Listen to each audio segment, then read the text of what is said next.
Okay, folks, if I could have your attention up here for a second, let's take a look at how to properly use text hierarchy. Go ahead and take a break wherever you're at right now. Make sure you save it, and we're going to move on from where we currently are. We'll get back to exactly what we're doing, don't worry. But I just wanted to show you some of the concepts here. So to begin, make sure, and I'm going to put this up, by the way, we're recording this, so if you need to review this again once you get to this step, feel free. I'm going to have it up by the end of the day, so you can start working on it again on your own. All right, the whole idea with doing a one-page ad or anything that's a certain size is, if this project is a little different than most we've done, you want to start with a canvas that's going to be the size of what you've got. Most people have that, but let's review it just real quick. First off, we're in Photoshop. You go to File, New, and once you do that, we want to do something for print. So we're going to click on Print here. And our size is going to be this letter, 8.5 by 11 inches. Notice that's at 300 ppi, which is pixels per inch. And that's going to be important because we're going to be using this for print. So we want more pixels in this document than normal. Your orientation, again, if you want portrait or landscape, it's right here. Just swaps those for you. All right, so once you've got letter 8.5 by 11, 300 ppi, you can click Create, and that's going to be your canvas. This is going to be the background where all your images are going to go. For this example, I'm just going to pull up an image of a cat. And remember, when you're searching, whether you're using Google or whatever, make sure you're looking for images, but also make sure you're looking for the largest size. I can go to Tools here, and under Tools, there's Size, Large. What that's going to do is start returning results that are very large. If I go back one page, notice these results are only in the hundreds, 632 by 475. Those are your pixels. What that means is it's only that many pixels in an image. If I were to go to this and take a look at this cat, it's not bad, but it's nowhere near the size of a piece of paper that I need. So what I'm going to do instead is when you go up to Tools, Size, and change it to Large, now you're returning results in the thousands, and that's what we want. So let's say this is my cat right here. I'm going to totally use this cat. I love it. Awesome picture. When you click on it, make sure you also aren't saving the thumbnails. Don't right-click and save on these little tiny images because those are just smaller representations. Make sure you're always looking at View Image, the largest size. There it is. Pretty big. If you right-click, you can save that image, or you can copy it. Either way is going to work fine. I like to copy mine. Once you have it saved or copied, this is where you go into Photoshop and you can edit, paste that image. Notice it's a lot smaller than the page, and that's because this image on the screen is something that's displayed on YouTube. That's going to be only 1280 by 720 pixels. If we were doing a print job, we'd want a picture ourselves. This is why print work, they've got professional photographers, right? You want to take gigantic photos. For this example, I'm just going to size it up. It's going to give some pixelation to it, as you can see there, but most of that pixelation is just showing you a low-res version as you're sizing. And real quick, once you get your image there, you can hit Command-T, and that goes to Edit, Transform, and allows you to grab the edge of this here. There's my mouse right here. You can hold Shift while you do it, and you can scale that image up. A lot of people try to squeeze the cat up like that, and it looks really wonky. So instead, if you're sizing something, make sure you select it on that layer, hit Command-T, and that's going to allow you to grab the edge as you hold Shift and really just size that image the proper size you want. There you go. There's my little kitty cat. Looks great. I don't know what I'd be selling here. Maybe I could throw a cucumber in, but that's not the important part. So as soon as you hit Return, it's going to give you a high-res version. Notice this cat looks a little better than he did before. He's a little bit squishy, so I'm going to just adjust him a hair. Get it? Hair? Cat? Love it. Ah. Yeah. All right, but once you have this about the size that you want, it's gonna be time to start adding your text around it. There we go. Right about there. So whatever text I have here, it doesn't quite matter as long as you've got some kind of room to work with. I could cut this out of his background if I wanted to get more room for text, but this works pretty well. So now we've got an image on the page. If I wanted to add another cucumber, I could, but we'll do that another time. Instead, we're going to look at the text tool. So right down here, down below is your text tool. If you click on that, click and hold or right click, you see there's a lot of versions. There's vertical type, there's horizontal type, and there's some mask versions that make selections based on text. We're just going to use the horizontal type tool. And there's two ways to use it. You can either click once, and it's going to make a new layer, and you can start typing, and it'll go on to infinity. However long you type, it'll be. If you hit return, it'll make a new line, and there you go. That's a good way to do a header. I'm going to throw that layer away. Another way to use this text tool is you can left click and drag, and it makes a text box. And now, any kind of type, I'm going to make this a lot bigger, any kind of type that you make, if it hits the edge of that box, it's automatically going to wrap around.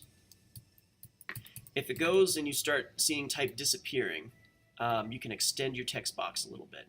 This is different from scaling because notice it's got that dotted line. It's showing you we're adjusting the text box here. So there's two different ways you can use your text. Either left click one time for a line or left click and drag for a box. So for us, I'm just going to put header here. There you go. There's my header layer right there. And your header, of course, is going to be the big, bold thing you want, right? Nice and huge. If you want to adjust this text layer once it's down, you can double-click here on the T on the image, and it's going to highlight this thing and allow you to adjust it. You can adjust color from there. You can adjust with your character tab right here. You can tell it if you want it to be capitalized or not, all caps. You can do italicized if you like. All that different stuff is here in the header menu. You can also change colors, that little character tab. All right, so for this guy, I'm just going to double-click on it to highlight it. Another way to highlight it is also, you can use your text tab and just left-click and drag on it. And this is how you're able to select certain characters or the whole thing. Once you've got that selected, for me, I'm going to make this all caps, that guy right there. And I'm going to make a nice thick font. So while it's selected, I can change my fonts. You can click your drop down here and pick anything you like. I'm just going to do a nice big impact because it's huge. There's my big header right there. A couple different ways you can size that. Again, you can highlight it and you can type in the point size, or you can just hit Command T on that as well and use that to size up your font. There you go. All right, so there's my header. We'll get to readability in a second.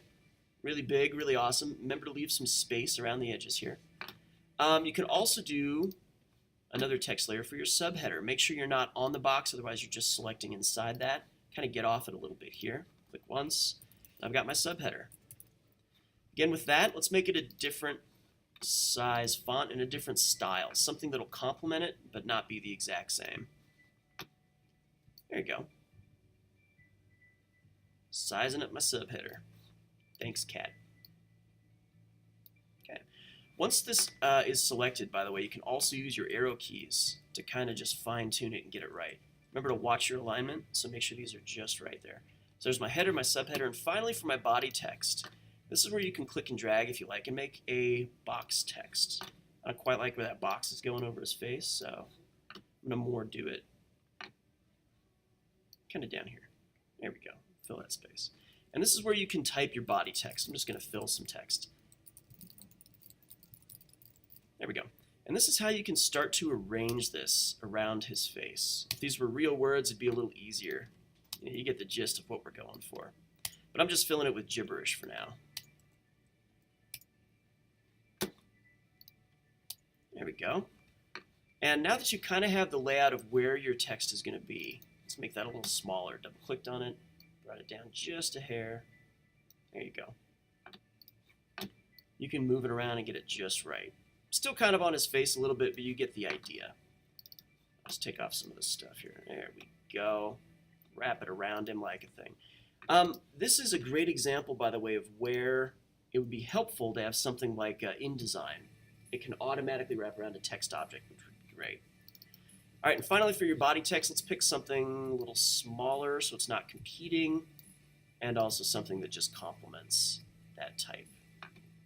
Oh, this is terrible. Let's get something really small. Sorry, I'm going to pick some terrible ones. There we go, a little better. All right, finally, what we can start doing now is we've got a basic layout. You can kind of see that it works. We've got our alignment down this side. We've got our header, subheader, body text. The last thing that you can do with this is if you select your body text layer like this here, notice I've got a lot of space between these lines. That's hurting my proximity.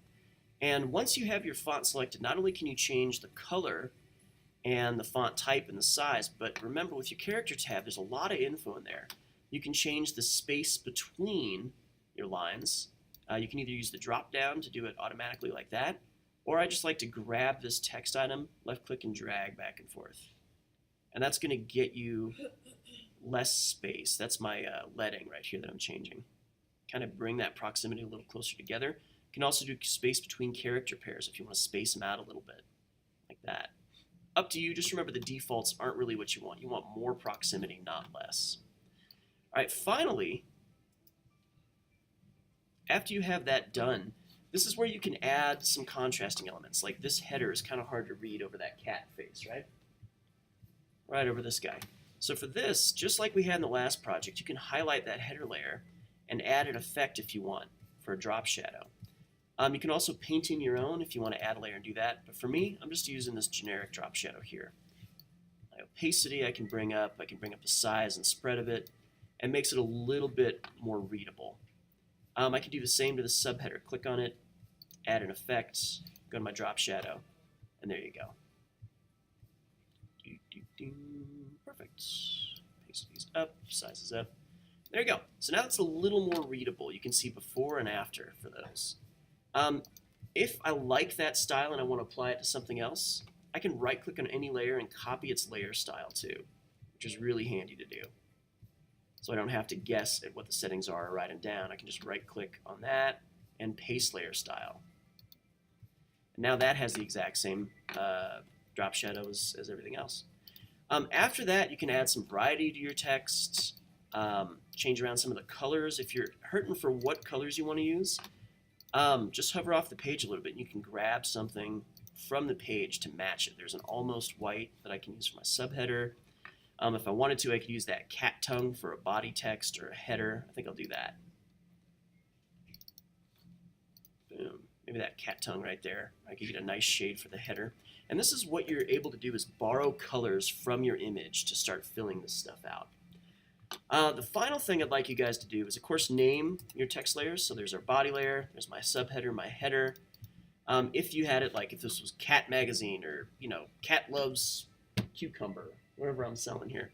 This is kind of the structure I'm looking for what you have. The last thing we can do is start grouping these together.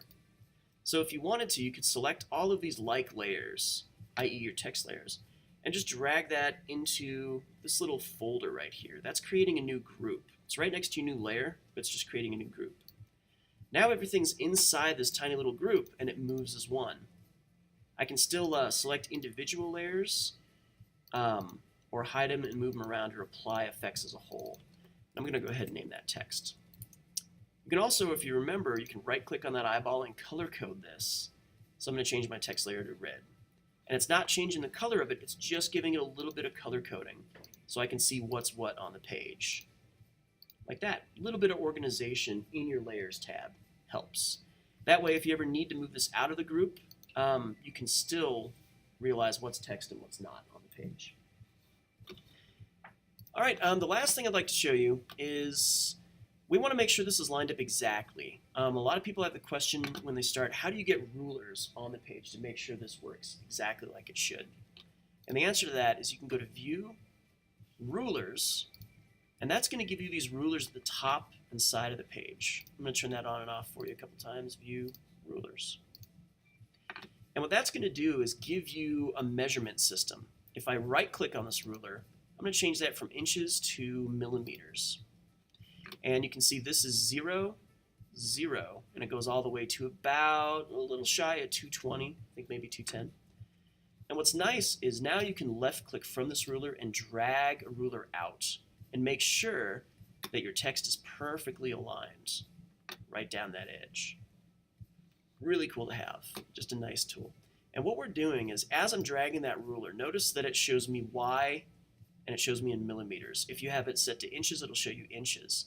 And you want to set one about 5 to 10 millimeters. Remember, 5 is about for images, about 10 is for text. If it's snapping to something, see how it's kind of moving around? I can't quite move it off of there. You can also go to View and turn on and off Snap.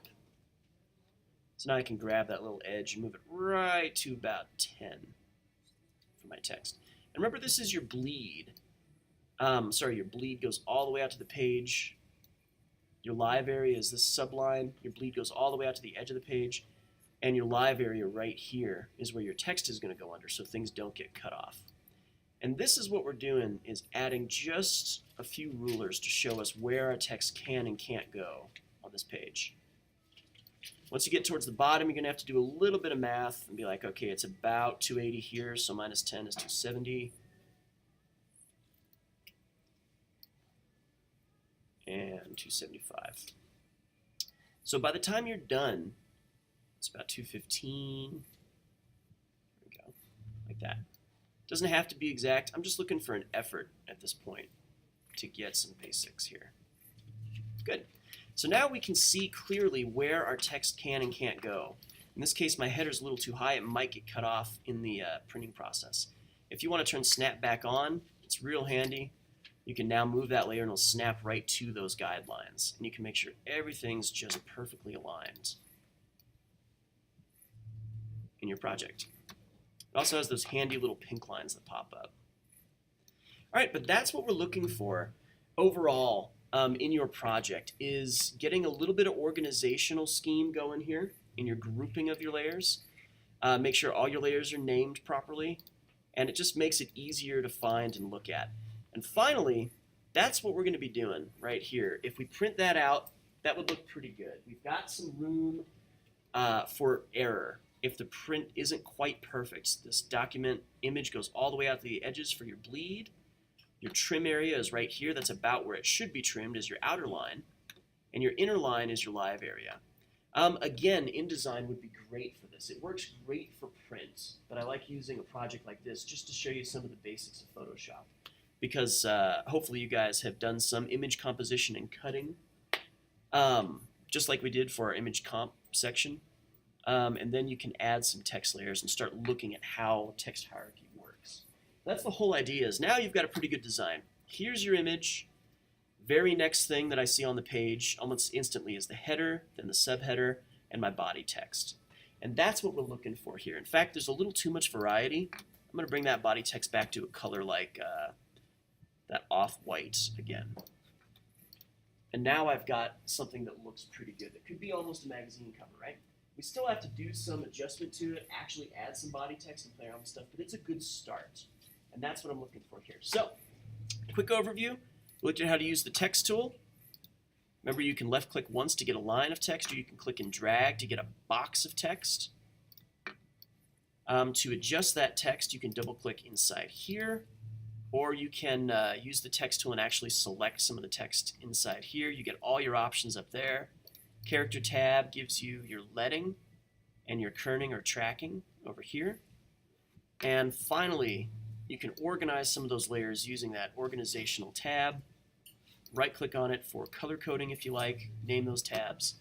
And the last thing that we looked at for a quick review was view, rulers, and snap. And you can start changing those and adding those rulers. You can also add guides anywhere. If you want to arrange something elsewhere, just feel free to drag a guide out. And to get them off the page, you can always go back to your move tool here and drag that ruler straight back off the page.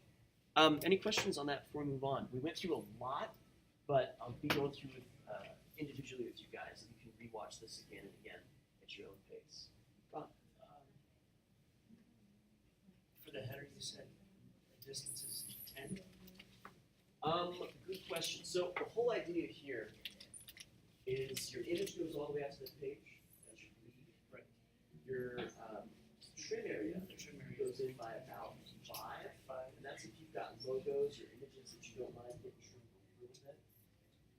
But hopefully nothing's really let's get your trim. And your live area is where the print work is actually going to happen if this gets trimmed all the way in, no text is going to get cut off. And yes, that's correct. For your text, you want it in by about 10 millimeters. For your